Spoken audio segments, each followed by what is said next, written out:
Hey you, I saw you from the distance. Hey you, can we talk?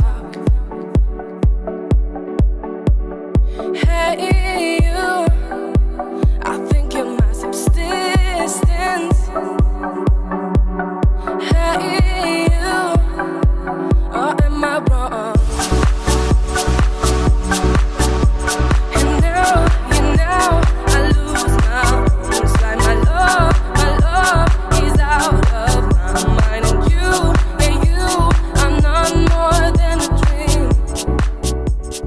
So everything you've seen so far actually was shot on the new, I hold this phone up here, this is the old phone here. This is the new, it's the flagship phone, the iPhone, it's the 12 and it's the Max Pro, right?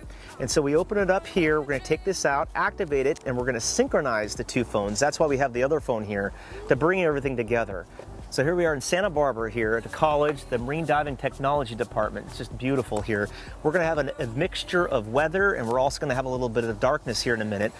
What we're going to do is to show you these side by side, just their factory, their custom, their auto settings out of the box, literally out of the box here. So, but what we're not doing today is we're not going to be using any color filtering. We're not going to be using any color grading in post. We're not going to be using any gimbals. We're not going to be using any Steadicam. We want to show you some of the features of the steady functions of the phone, and we're comparing that today against, it's called the Canon EOS Mark IV. You're familiar with the 2, the 3, well, those are flagships. The 4 is now kind of their steady Eddie. I'm hearing a little feedback when I take my headphones off. We're going to try to use the lapel mic. Some gaffer's tape, and we have this cool little gadget here for about $1.99 on the Amazon. We'll put a link in the description here, but that's going to mount right into the hot shoe where we're going to actually put the phone, not this one, the other one that we still yet have to activate here. And we're going to be kind of doing a side-by-side of different situations of low light, of frames per second, and some of the ways that the phone here, I should be pointing to this one here, might rival a camera like this.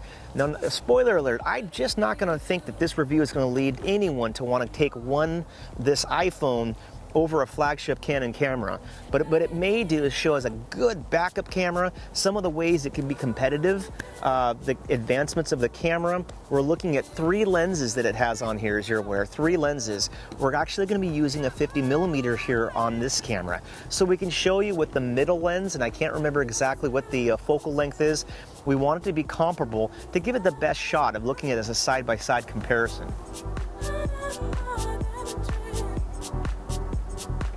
Start over here with the light of the tree. It's a lot more muddied in the Canon, as you can see. I'm going to move this over here. We are really going to see some sky. That's this HDR effect that you could research yourself. We're looking at a 1x, that's the regular lens, and now of course the other camera is just a 50mm prime lens. So here again, we're really just letting this camera and this camera phone do everything automatically. That's the exposure, this is your white balance, just everything straight out of the camera for the evaluation.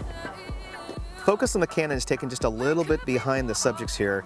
We don't have it on face detection. Of course, now this iPhone, the 12S, has everything in focus. You want sometimes the bokeh. You're going to get that on the Canon. This is the 50mm. You're just not going to get that on the iPhone. The last clip, we took the focus just behind the subjects. In this case, we're taking the focus right on this birch tree. And just looking at the colors, again, you have a lot more of the bokeh with the Canon. You don't as much with the iPhone. iPhone puts about everything in focus except for the very back. So just kind of testing the stability, we're going to see, of course, that's the Canon, the Mark IV. Okay, and then the other side, of course, you're going to see it's the stabilization on some other hyper level, I can't remember what it's called, of the iPhone 12.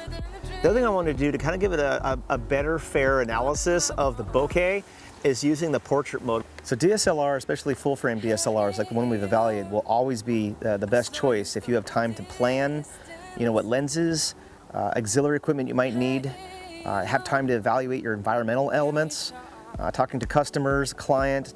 So shooting indoors here, we've got a variety of different lighting. We have these tungsten, halogen, long, those tube lights.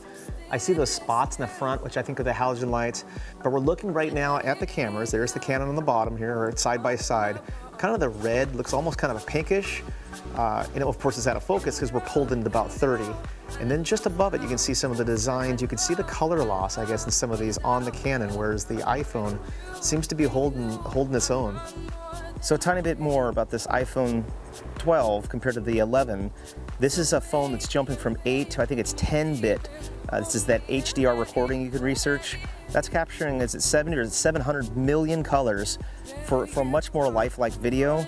And then it goes one better than the 11. It records this in the Dolby Vision that you can research. Not a lot of light left here in the sky, but I do see a little blue, a little more blue in the Canon Mark than I do on the iPhone. The focus is taken here on the Canon, the Mark IV, to the very back. You see those longboards in the very back? We get colors and textures and tungsten light, incandescent lights there in the back. A lot of neon, a lot of blue. Just a quick shot looking the other direction, the 30 frames per second, the 1080p, a little bit more of the blue. That's actually a little more true in the sky, coming through the Canon, the Mark IV. Oh, at 1080p, 30 frames a second, a lot more color coming through here on the iPhone.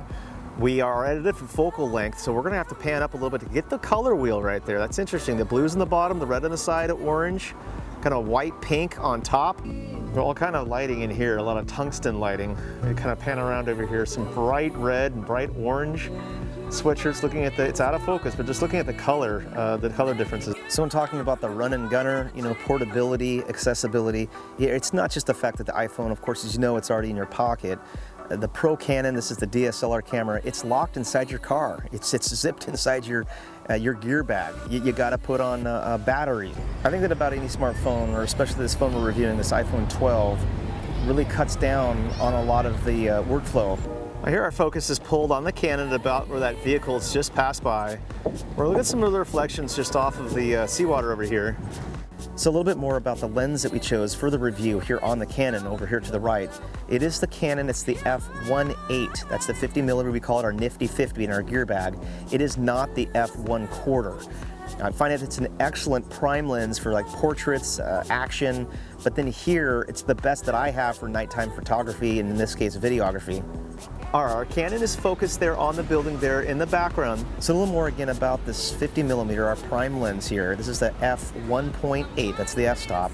It's not only helping to excel in the low light, but it's also able to capture just gorgeous, sharp images, movies with beautiful background blur, we call it bokeh or bokeh, excellent color balance, and then plus minimizing this ghosting and flare issue you'll see here on another video we have. So over here to the right, that's of course again the Canon, it's the EOS Mark IV, but for 2021 it's still one of the only full-frame DSL cameras out there. Doing the best we can on our focus here on the lighthouse. For the sake of our shoot, we'll call it the dark house. My main takeaway is that this $1,300 iPhone 12 predictably falls behind in many tests to the full-frame professional $5,000 Pro DSLR. However, the iPhone still has many advantages, such as its price, its portability, its durability, its dynamic range.